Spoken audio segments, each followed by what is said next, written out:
What up, what up? Shon Ski in the place to be, and you are tuned in to Third World TV exclusive edition with Score Swayze.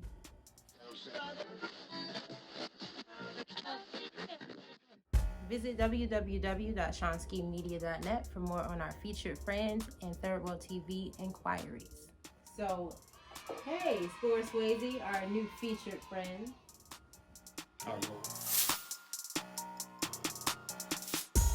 Score Swayze is a man. He is a man of many talents, a man that wears many hats. But the hat he likes wearing the most is the one that doesn't need to be worn.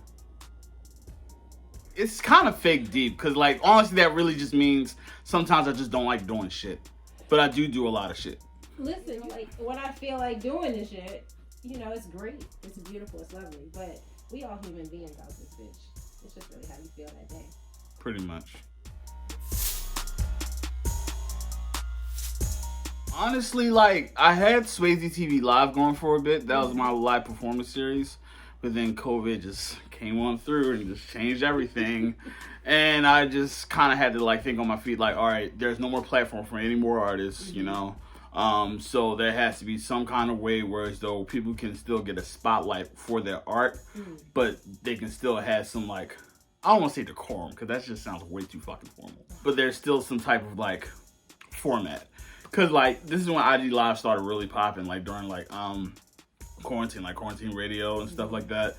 But I saw, like, niggas just shucking and jiving. There's really no, like, point of, like, why the fuck am I here? What do I do? Instead of just, you know, act a fool on the goddamn internet. I wanted to, like, bring it to a certain, like, level of conversation. Whereas, though, it's just the artist and the interviewer kind of, like, going back and forth and describing the passion that they have in their life. And I got the inspiration from the late, great James Lipton, who is the host and an actor in itself with inside the Actors Studio.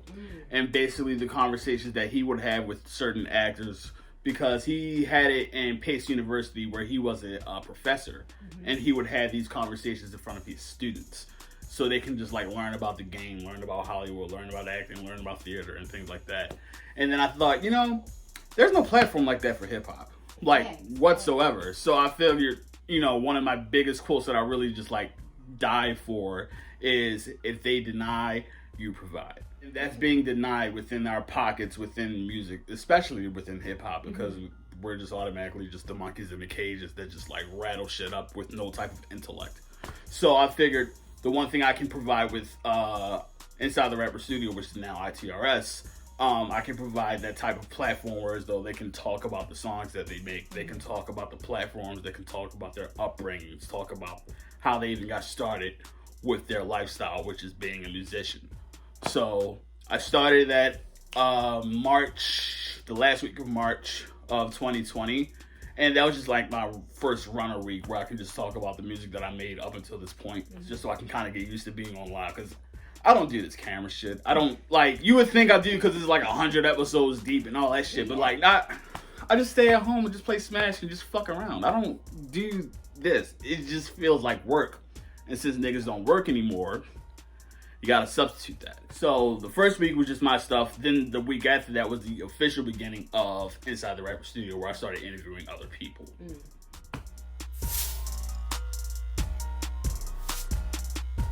Technically, kind of, sort of, with like Swayze TV Live. I ain't no fucking host. I ain't. Well, I mean, host your own shit, so you're a host. Yeah, like I am a host, but I'm not like AJ and Free and some shit. I'm just like fucking Score Swayze. I just got a job here, you know. So like I figured, like, you know, with the same quote, if they deny, you provide. They're denied a host with, like, you know what I'm saying, knowledge of what's going on with like in the local area of making music. Provide it. Plain and simple. So with me being a host, I just kind of tried my best to put my personality onto a screen, onto like a microphone, onto like a camera, and make sure it's, one, authentic to who I am as a person, but two, welcoming to anyone that's coming through. Because as a host, you're not just like, you know what I'm saying, telling people what's next on the show or what's next on the program. you're literally the showrunner. You're making sure things are coming through like a host of a house, you know? Like, if your house is dirty, you can't be a good host. You have to make sure things are straightened. You have to make sure things are organized. You have to make sure, like, whatever's going to be going is going. And if it's not, you make sure that it is. So, as a host, that just comes natural. I feel you. Well, to be frank, like, I feel like even before Swayze TV, when I was still like Akmar Shabazz, he might even remember over there. He's a fan. No. But like, yeah, like even as Akmar Shabazz, I still had some type of like influences in terms of the media that I like consumed as like a young person. So like all of that was just a part of me. So it's just an extension of who I am and where I come from. Like Swayze TV is legit a product of me watching too much fucking television, and I just happened to have an idea of, hey, let's just make it a fucking thing. Is that where the tag is just fucking television? It's just fucking television. It's legitimately just fucking television. I'm still a rapper, you know what I mean? I still have projects coming out, Celebrity Club out now, and it's still like things that are just like emotionally just going. It's just that I just have the gimmick of television. Because honestly, like, you might see it through like Swayze TV, a bunch of like wrestling things and stuff like that, because rap is wrestling. It's just that one of them's honest enough to say, hey, this is fake. So I would like to use that type of like, you know what I'm saying, I guess psychology or a certain type of like mindset within the program that I use to pretty much bring people in. The same way people watch wrestling and still know that it's like predetermined, or still know that like the matches are like led up to the end. You watch it the same way you watch Swayze TV. Like, it's entertaining, you got characters, you have a gimmick, you have personas, you have all that stuff. It's just boxed in within the bow of hip-hop. Honestly, it was just another gimmick. Like, because when in the process of making Inside the Rapper Studio, I think I started doing giveaways around week 10. I think it was week 10. I don't fucking know. It's been a long time. But like around like week 10, where they're like, okay, people are watching, we're getting some type of viewership, you know, so like let's actually like give some stuff away for actually fucking with the kid. So I figured the one thing they actually noticed about even to the first episode was the robe, you know what I mean? So I figured, you know, what's a good way to actually pull this shit in? Give them robes, give them hats, give them stickers, give them some type of like merchandise. Give them some type of like physical manifestation of the shit you've been doing for quite some time. And really and I think one of those things that I really take pride in as an artist is really just looking out for people that's plugged in or tapped in, because like a lot of the times it's like really Hollywood shit, whereas though you just expect people to just buy things like off the rip, like, you know, I'm out, buy my shit. I'm out, like, buy my merch. Niggas don't know you. Niggas don't know me. Like, you see my numbers. I'm not that known. It's just that, like, for me on a personal level, I do this for self-expression. So for you to fuck with it means that you fuck with what I'm saying. You fuck with what I'm doing. So I can't really charge you per se, but I will give you a gift of mine to show you that I care and I appreciate what you've been doing for me, which is looking out. On ITRS, oh jeez, everybody does this one. I swear to fucking God. I would say my least favorite interview are the ones that expect a lot of things after the interview, because all it really is just conversation. You know what I mean? This isn't this isn't the golden fucking Wonka ticket, bro. It's just me and you talking about your last goddamn album. Plain and simple. And that's what I get out of it. It's not like, you know what I'm saying, oh, I got this person on, they're gonna give me this amount of views, blah, blah, blah. No, hey, I like what that guy's doing with like this project, or I like what that person's doing with, like, you know what I'm saying, their visuals and campaigning. Let's bring them on. Let's have a conversation. Let's get into the mind of that person, you know? So if you're expecting literally like a fucking Disney World castle after an interview, but bro, you don't look at analytics. I barely touch 100 views on my shit. Like, please, like, don't think that it's not going to be that way. 1, 2, I have a list of people that I want to talk to. Because, like, I feel like in season 2 of Swayze TV, this is where I get really fucking selfish. Don't really care. It's just that, like, for me, I like what this program has become. Whereas, though, it's, you know, bringing different people together. People are connecting. People are actually networking via Swayze TV. It's people that are, like, doing that bestie shit after, like, being on the same interview week and all that stuff. Now, which isn't bad at all. It's just that, like, I've noticed that, like, that's pretty cool. I like that. That's awesome. Whew. Telepathy Club is a love letter to my friends.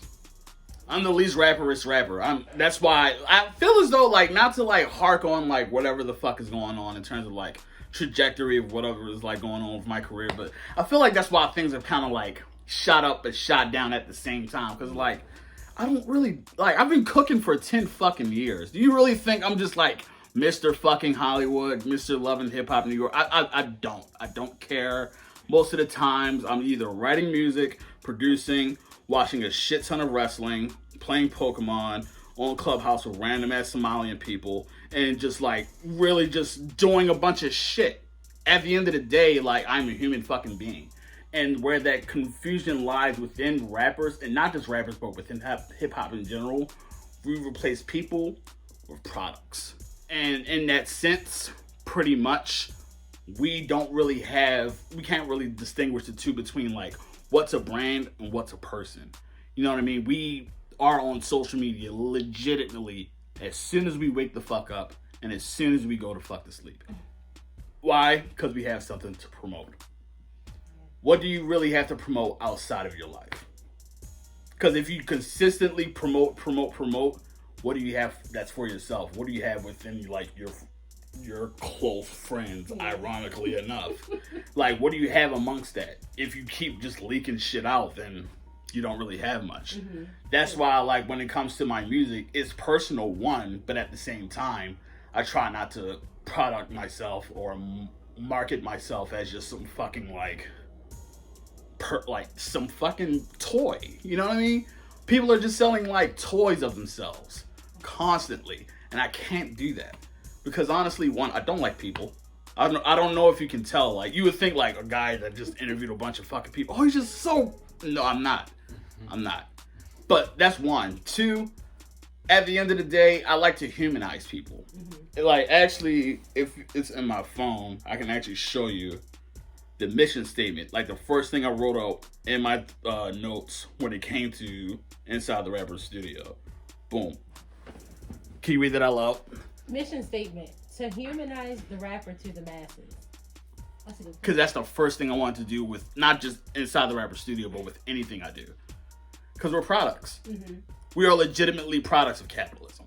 There's no type of, like, way where, as a rapper, you will come in, say, hey, I like farming, I have a wife, I like my family, and, you know, I'm not too crazy about, like, materialist stuff. You're not selling shit. That's facts. And that's not even on some, like, oh, y'all don't look out for those type of rappers. No, it's not that y'all don't look out for those type of rappers. It's just that those rappers aren't heavily marketed. And that's the difference.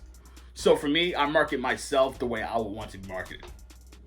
Listen, drop them gems on these niggas, because they just want, like, machines to get behind them and help them create a version of who the fuck they already know they are. But, like you said, more robotic and toyish. I think this was a conversation I had yesterday. It was, like, right after yoga, too, so I was deep in that shit. So, we are in this place where Baltimore is coming to a peak of not just, like, creativity, but a peak of industrialism within our art. Like, we're cranking out a bunch of shit. Yeah. Last year is probably one of our strongest years within the underground. And there's a conversation between the term, which is funny, the term scene and the term community. Now, with the term scene, obviously it rhymes with scene, you just want to be seen. But with the term scene comes industry. What's in the industry? Products, money, business, all of that. What's in the community? People, unity, humans, togetherness. We have to separate ourselves from that industry side and come into the community side. So in order for us to even get to that first step, talk to somebody. Have a fucking conversation. Hey, not even on some, like, you know what I'm saying, let's build, fam, shit. Like, but, like, literally on some, like, yo, you saw that last game. That shit was crazy. Yo, what's the last video game you played? Have a conversation with people. Like, you have some dope shit here. It's a melting pot of dope shit that inspires me as an artist, as an individual. So, I wish to highlight it. Y'all highlight lit shit? You know? Yeah. Well, one of my favorite wrestling songs to sing, my brother always finishes it for me. Mm-hmm.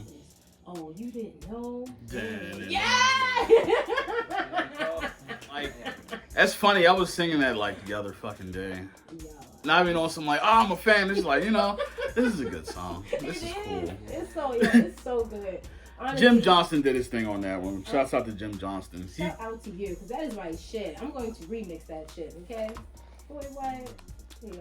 That's why I was doing it. Damn, thank you for reminding me. Because I was thinking, like, you know, when niggas come back to, like, you know, performing all that stuff, like, there really has to be some pull. That'd be a nice little way to, like, start a show. Like, hell yeah. Oh, you didn't know. And everybody, da-na-na-na. I swear. You get it. You get the vision. Nope. Next. No, but the reason for that is because, honestly, I got a lot of shit going on. And as a person that really wants others to, like, be good, I'd much rather have people in certain, like, spaces where as though I'm not an anchor to whatever the fuck you're going on. Like, if I have, like, a bunch of shit going on and we're together, that shit is going to attach to you. Absolutely. It happens. Like, whether you want to avoid it or not, it happens. So, until this little ship is pretty much loaded down and ready to go off the docks, it's going to stay in the harbor. I got this in the worst year of my life. Ironically enough, we're talking about it after the worst year of my life. Wow. Okay. I got this in 2013 where shit just went down for your boy. Break up. Homeless. Dropped my last project as Akmar Shabazz. A lot of shit just went down in 2013. And I bought this, like, in Chinatown. And when I was in DC, of course, when I was living in DC. And I bought it in Chinatown. And I didn't know, like, any symbolism of it. I was just like, you know, let's just buy some shit. I bought it with some, like, really fancy-ass chopsticks that I fucking threw away, like, 2 weeks later. And I just kept this because, like, it's just something. And ever since then, I always look at this necklace like, well, you survived 2013, so what's another year, you know? So I have to have something for 2020 now and wear that all the fucking time. Just carry awareness. Because you can, like, you know what I'm saying, have a physical manifestation of, like, whatever the fuck you want in terms of, like, you know, crystals and all that stuff. All it really is, I don't know if you've heard the song Cool Bar with the Stick that I've done. I have not. Mm. I ain't gonna lie in your face. All this research, disgusting. So, Cool Bar with the Stick is essentially like having something to transfer that energy to, which is like the line Cool Bar with the Stick, homie. Mm-hmm. I just need to be a place to put my energy. If you have something to place your energy into, like, that shit will manifest. So, like, for that song, that represented Swayze TV. Like, I just needed some type of, like, creative, like, conduit to show my ideas and all that stuff. But in terms of, like, overall for, like, Cool Bar with the Stick, it really represents, like, transferring that energy into whatever the case may be, whether it's like a crystal, whether it's like a project, or whether it's even like, you know what I'm saying, a mantra that you have. You transfer that energy into that mantra, say it every day, and like make sure that shit's like in your head and make sure that shit's in your thought. You're actually like manifesting awareness. So that's why I try to like focus on is just plain out awareness. I hated Akmar Shabazz at the point. Plain and simple. Damn, I get to talk about this again. Which is really funny because I think literally 1 year ago I had an interview where I talked about like the name change for the first time too. So basically, this happened officially November. November's always like a build and destroy month after a really bad show. Shouts out to Black Star for even giving me that show. Also shouts out to Burko Lover, and Castles. I didn't want to say Kasha. I didn't want to throw your like government name out there and shit. But yeah, shouts out to So Nice yesterday for even putting me on that show. I performed. It was not good. Sound was bad. I was bad. Everything was bad. And I just had that breakdown. And honestly, you're not an artist till you have that breakdown. I'm gonna be real with you. Like, cause that breakdown lets you know if you want to do this shit or not. Cause like once you have that breakdown, and you sit down for a minute and think like, well, I could quit, but what else am I going to do? And if you immediately have an answer for that, yeah, like literally the next answer after that was music, but I couldn't really feel myself into music yet. So I just kind of like stuck around for a bit. I was in DC at the time, and like a couple months later, I moved back to Baltimore in January of 15, which is 6 years now that I'm back in this fucking city. Came back here, and I felt as though like I was around my people now. I was around like the creative energy that I need to be around. And Score Swayze was already my producer name as Akmar Shabazz. So I figured, you know, I could can Akmar Shabazz, but I'll just stick with Score Swayze and just stick with the theme of Score Swayze, which is essentially making movies through music. Thank you. Hey, where to find me? Where to find me? Shit. Alright, you can find me on social media, Score F Swayze on all accounts. If it's an account that's not active, I don't like using that place. Facebook, Snapchat. On IG and Twitter, it's Score F Swayze, and on YouTube, it's Score Swayze / Swayze TV, whatever the fuck you want to use. I mean, at this point, it's going to connect. Coming up next on Swayze TV, we have the latest episode of ITRS. By the time this airs, I doubt that it's going to be that episode, but check that episode out. So coming up next on Swayze TV, we have more content for Telepathy Club. Out now on scoreswayze.bandcamp.com. Also, coming up next on Swayze TV is more visuals from Telepathy Club, such as the singles, such as I don't know what single it is at this point. It's up to Ben. I treat it as our project. All I really just gotta come through is with ideas and just raps. Everything else you can handle. I'm the guinea pig. I don't give a shit. So, videos for Telepathy Club coming soon. Content for Telepathy Club still rolling out, let's be honest. Also, coming up next from Swayze TV this year is a grand project that I won't share. So yeah, I appreciate you for having me and giving me a platform to talk about this shit. Cause I'm the behind the scenes guy. That's enough. The one people, yo, I swear, like, cause I'm the most pessimistic person when it comes to my music. But I'm like the biggest critic, but I'm still my biggest fan, so I don't expect anybody else to be like a fan. So like whenever I get like that one like, you know, post like, damn, that song was hot, I'm like, damn, for real? Shit, God, appreciate it, bro. You want a sticker or something? Like I be there for them, but like, yeah, I'm super, just that one. It'd be cool. Bright energy. I love doing this for women because they always pull that sign shit, and I say, yeah, what is my sign? It's like, like, I didn't say I was an astrologer. You get 3 guesses. I get 3 guesses. All right, so elements. Are you a woman? No elements, because that's cheating. Okay. No. Come on now. Like. All right, Taurus. 2 more. Pisces. 1 more. Virgo. Very close. So, I got like hella shit in Virgo, but I am a Leo. Here it is. Score Swayze and the place to be. See how I did there. You highlight list shit here at Third World TV and Running Wild Media.